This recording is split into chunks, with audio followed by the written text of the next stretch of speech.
Hey, this is Steve Oakers. Susan Pasteur. Julie Bacon. And this is What's in the Cup. Cheers. Cheers.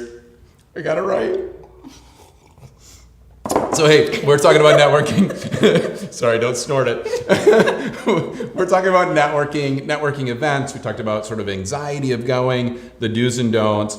And a question that I get a lot working with new agents that are getting into the business is, what is the value of going to an association-related event, right? Like, Yes. What is the value of hanging out with other like-minded people that ultimately are my competition, right? Like, they have buyers and sellers. What's the point I should be working with buyers and sellers? Yes. I'm assuming you guys have the same thing in your line of work, right? Like, you're hanging out with other lenders and title people? Some of my best friends are other lenders. Right. And From other companies. From other companies. Right. And it's, I love going to like Michigan Mortgage Lenders or some of our just banking mortgage industry events. Yeah.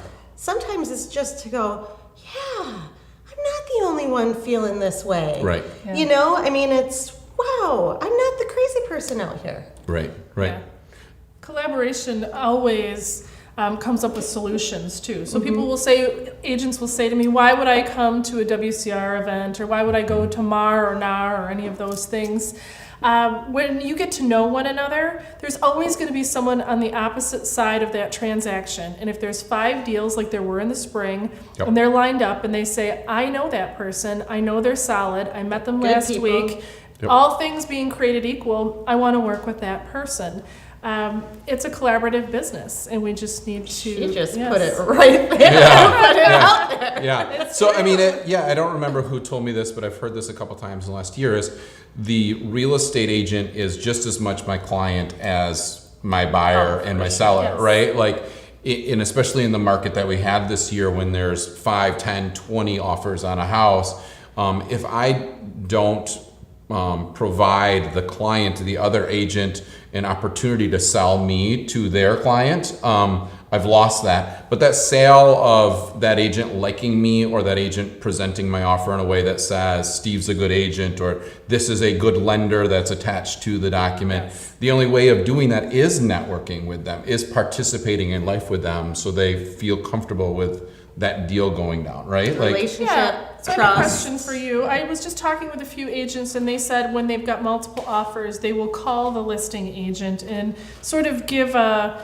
bio, if you will, of these are my buyers, Yep. this is why they'd be a great fit in the Absolutely. neighborhood, and call. I think it's a great idea. Do you do that, and does your relationship in your networking make a difference? I think it does, right? So, and especially I've found that with new agents, if they don't make that call, and they just, with .loop now, they just send over the loop, right? And you have no knowledge of how do they do business now. It's like everybody's got a loop. Like, well, that's great. I've got a dozen loops in front of me. Like, what does that mean, right? And we've gone into the love letter idea, right, of sending the letter of how this client loves the house and giving their story.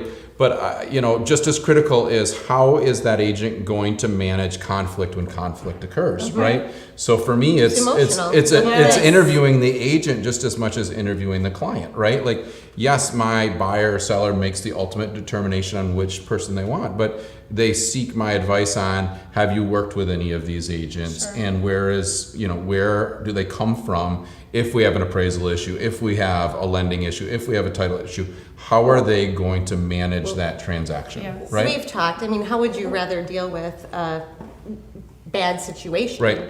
Is it, hello, I'm having a problem? Right. Or is it, dude, we Yeah. need to work together on this. Let's figure it Right. out. I trust you, Right. How would you rather work it out? Yeah. So it's critical to network within the industry, right? So our friendship comes from within the industry, and now we get to hang out and have stuff in our cups. But but ultimately, I think the benefits just outweigh the cost, right? So Absolutely. people always think of, what's my return on investment of my time? I'll tell you right now, the amount of investment made into going to NAR and MAR and GRAR events have reaped the rewards for me, and I'm sure for you ladies, you would say Yes, you're at a point in your career because of the networking you did, correct? Yes. So Yes. Because other Go. people are doing networking on your behalf too. Saying, Absolutely. I've worked with them. They're great. to they're work good with. people, They're good right? people. They're good Well, people. and their golf game. Well, Probably that that too, too. right? But that might be about what's in your cup. So I'm Steve Vokers, Susan Pasteur. Julie Bacon. and this is What's in the Cup. Cheers.